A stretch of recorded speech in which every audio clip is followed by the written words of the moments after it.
All right, well, welcome everybody. We're going to go ahead and kick off this week with a brief introduction of Linstor. This will be the first in a series of webinars that we do this week that go over Linbit's SDS offering, Linstor, what it is, why you want to use it, and how great it is. My name is Brian Hellman. I oversee the U.S. operations of Linbit. The United States office was originally founded in 2008.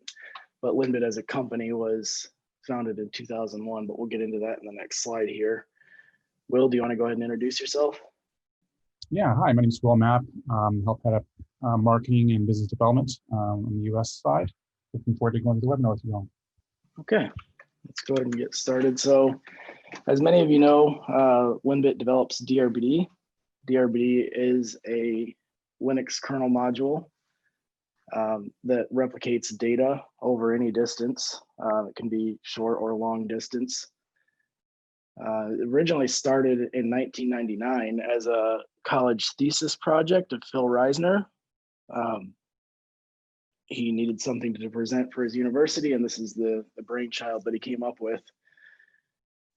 An interesting fact about Drbd is that it was accepted into the mainline kernel 10 years to the day that Phil submitted the first commit of his Drbd code. So with Drbd, you are able to replicate data. Historically, it's always been like a one-to-one replica, but with Drbd 9, we can now mirror up to 32 replicas, which is extremely excessive. To date, I think the most replicas we've seen is, I think 5, and that was like in an air traffic control center. Which is pretty important. You know, people are flying and stuff. You don't want to make sure that air traffic control stays up. So that's where we get our roots from, is Drbd and the high availability product. So with Drbd, as I mentioned before, it's in the Linux kernel. It's open source. It is presented to the operating system just as a block device. So basically anything that you can write to a hard drive, you can replicate with Drbd. And as long as there's either a resource agent for pacemaker, or if you want to custom write your own resource agent, you can essentially mirror anything you want over the network. In 2008, we were approached by the Weather Data Service in Europe, and they came to us with a unique challenge. They needed to be able to replicate their weather data across Europe over an ISDN line. For those of you that may not know, an ISDN line is an extremely slow line. It was at the time 128 kilobytes a second, and that was essentially twice the speed of a 56K modem. But luckily for us, the data that they needed to transfer was text data, so we were able to compress that, and we did so with a product called Drbd Proxy, and that's how we're able to replicate over long distances asynchronously. Then in, I think 2018, we were approached by Intel. We were at, I think, OpenStack Summit in Texas. And they came to us because, you know, obviously we have a history of open source software. We have been in the game since 2001 was when the Linbit was originally founded as a company. And we have a history of contributing our code back to the community. So they came to us and said that they needed a software-defined storage solution. And with that, Linstor was born. And they came to us with a set of goals that they needed. Oh, go ahead, Will. Well, I was just piggyback on what you were just saying, as as far as the goals. One of the really exciting things about Linbit is Linbit has some of the biggest storage geeks you'll ever meet, and over the past 20 years, being in the storage space, focusing on the Linux storage space, we really wanted to find a way to take a lot of the existing storage components we've been using for Linux, and we saw a really huge opportunity to bring a lot of value to the Kubernetes community with all the software-defined storage solutions we've been developing over the 20 plus years. And that's really, where all this came from, and a lot of the value we're looking to bring to the community. Yeah, for sure. So the components of Linstor, as Will mentioned, we decided we didn't want to necessarily reinvent the wheel wherever possible. So we actually reuse components that are already part of the Linux kernel, such as LVM, Drbd. We actually can use with Linstor as well. But it's important to note that Linstor doesn't necessarily have to use Drbd. So if you want to manage Linux storage through the command line or through an API, you can do that. If you want to create a Linstor cluster that is standalone and everything's managed through the command line, you're able to do that. And with Linstor, you have a controller node, which can be made highly available with Drbd, of course, and satellite nodes. Now, the interesting thing about this model is historically, when you have a scenario like this, if your controller node goes down, you essentially lose access to the data. In our deployment of this, we were very conscious of that. So we made sure that if the controller node goes down, the satellites can still operate and present and read and write to the storage that's there. The only thing that you won't be able to do is to create new volumes or resize volumes because you do need that controller node to push out those updates to the satellites. Scalability wise, in theory, the sky's the limit with this. In real world practice, we've tested up to 500 nodes and we haven't had any challenges. And as I was talking to the developers the other day, I actually mentioned this to them. I said, so what's the limit for a single node that you can have in a Linstor cluster as far as resources go? And they said, well, you can have 15,000 resources per node. That's quite a few before Drbd starts choking. However, that being said, our developers are currently working on that problem. I don't necessarily know who has enough storage to have 15,000 resources on a single server, but somebody must. The Linstor controller, as I mentioned, does have an API that's open. It's not posted on the internet. So if you want to integrate Linstor into an existing appliance, or if you want to access it through a web interface or a custom interface, you're more than welcome to do so. It's all posted available online. Speaking of which, we actually have a graphical interface for Linstor that's focused around Linstor with Kubernetes. It's I think they call it LinView, and that's a project that we're working on as well. And I think we're going to go over that a little bit later this week. Outside of the API library and the command line, you are also able to deploy Kubernetes with Linstor as persistent backing storage using our Helm chart and our operator. So that's generally where we see the deployments of Linstors in Kubernetes. You can, again, as I said before, you can use Linstor as a standalone product. However, most people end up with Linstor as Kubernetes. Another interesting thing that I ran into the other day was somebody had mentioned to me that they didn't realize that there was actually replicated persistent storage in Kubernetes. So that's something we do. I mean, as I mentioned before, we developed Drbd. So even though Linstor can be used without Drbd, we still have kept that as an option for any storage that Linstor provisions. And that allows you to do local or long distance replication. Most recently, we developed snapshot shipping. Try saying that fast 3 times. And that's been integrated into Linstor just earlier this quarter.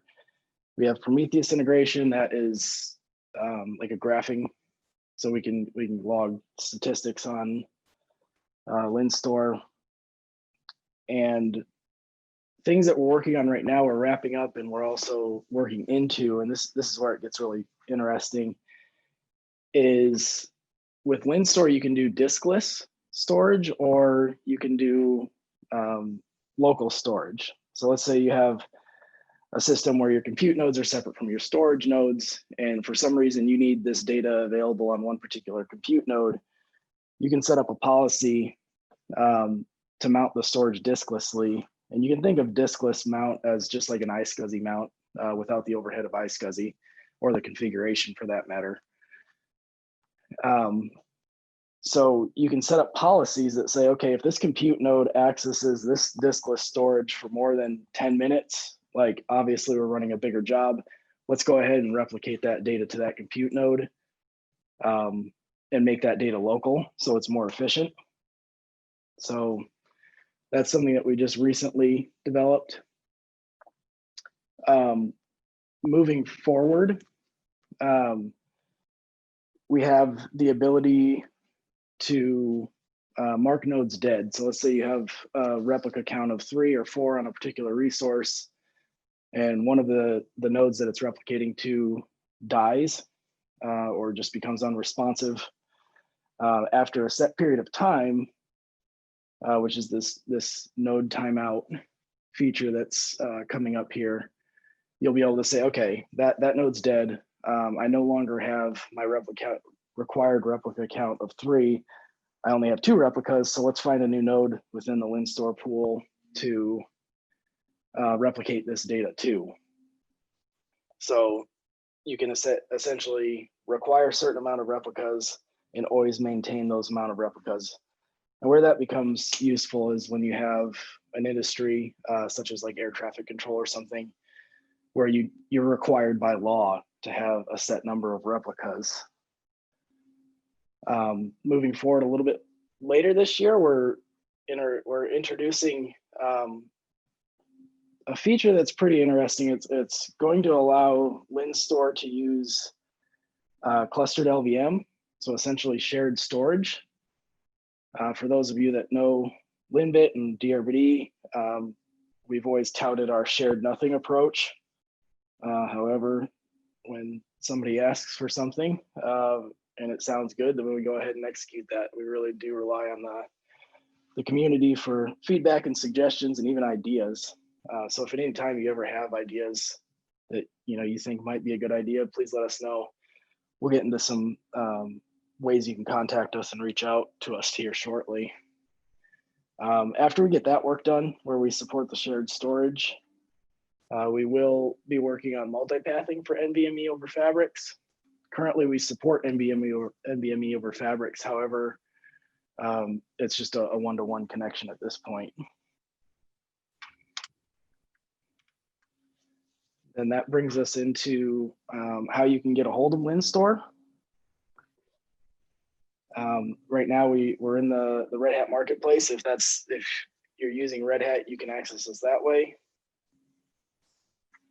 I'm going to add the link here onto this chat. So if anybody wants to take a look, you can check out our listing. Our team worked very hard in getting the operator certified and added to the Red Hat marketplace. So we're very excited about that. We also have a free trial in there. If anybody's interested, please check it out. Yeah, and I'd like to note that this is not specific to Red Hat. The reason that this has significance is that if you are running Red Hat, we are certified through their certification program, and Drbd is also certified as well. So what that means for you is if you're running our software, you won't invalidate your Red Hat support.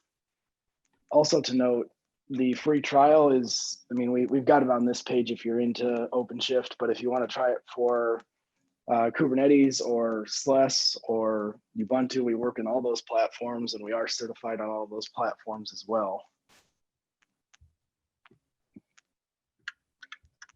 As I mentioned earlier, we're always open to feedback, suggestions, ideas, etc. The ways you can communicate with us is we have a Slack community. I think will post that link, but it's linbit-community.slack.com. A lot of the developers hang out there. I hang out there every once in a while, throw my 2 cents in.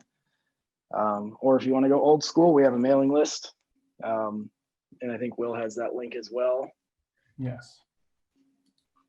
As far as getting started, outside of those two community resources, I do suggest you read our documentation. We do pride ourselves in keeping that up to date to the best of our ability and making it actually usable. I've used some documentation where it's extremely confusing and doesn't make any sense.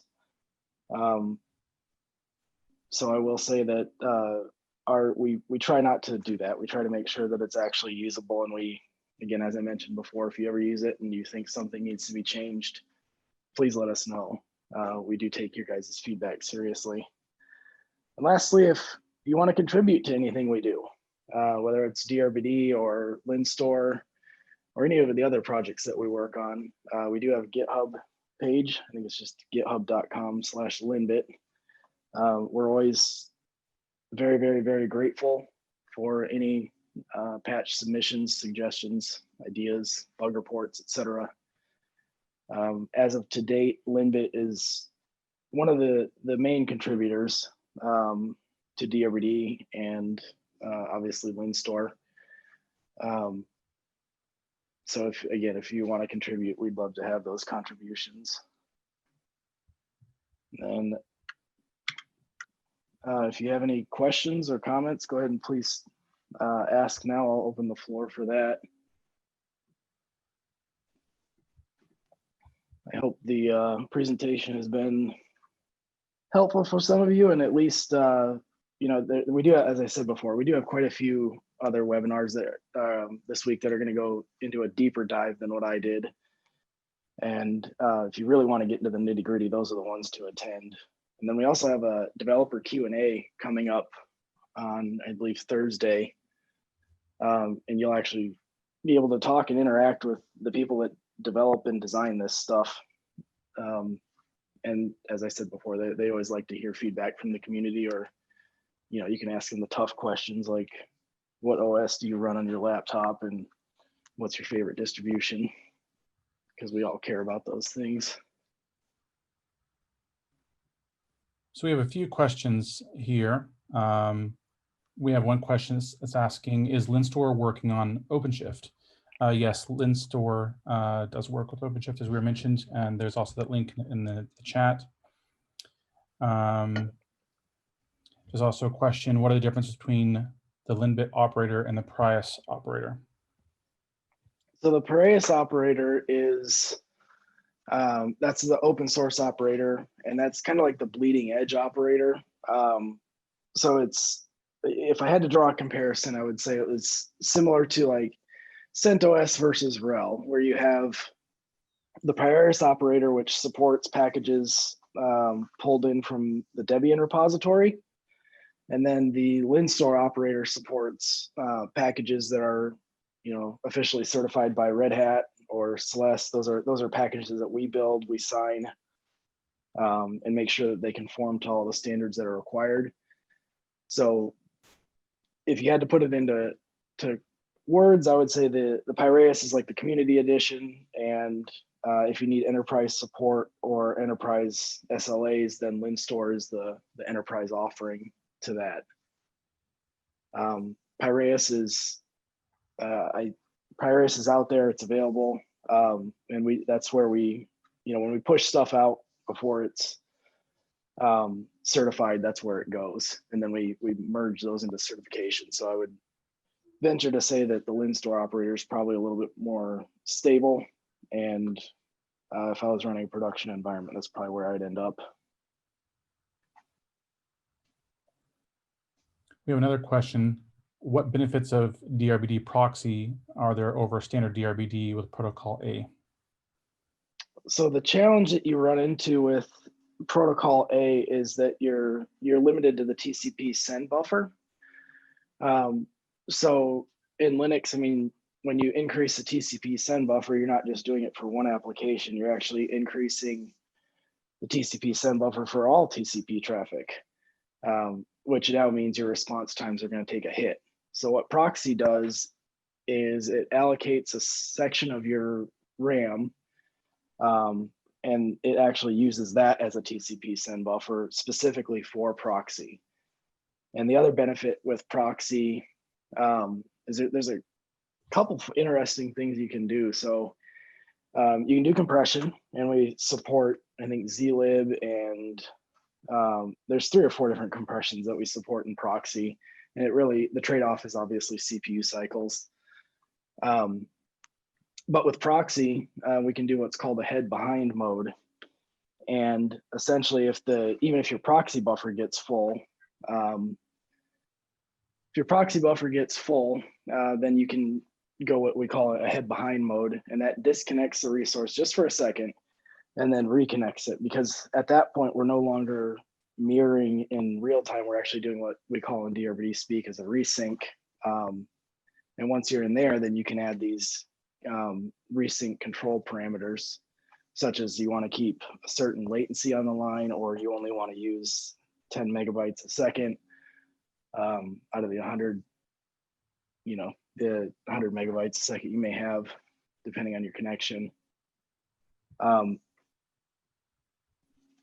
So that's really the main benefit there, is that you're able to do the long distance replication without impacting any other aspect of your Linux system.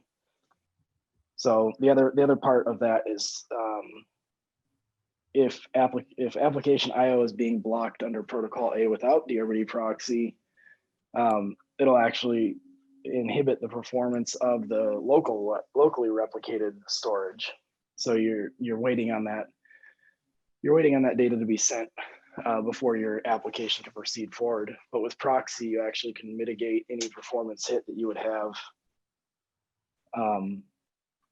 without using it.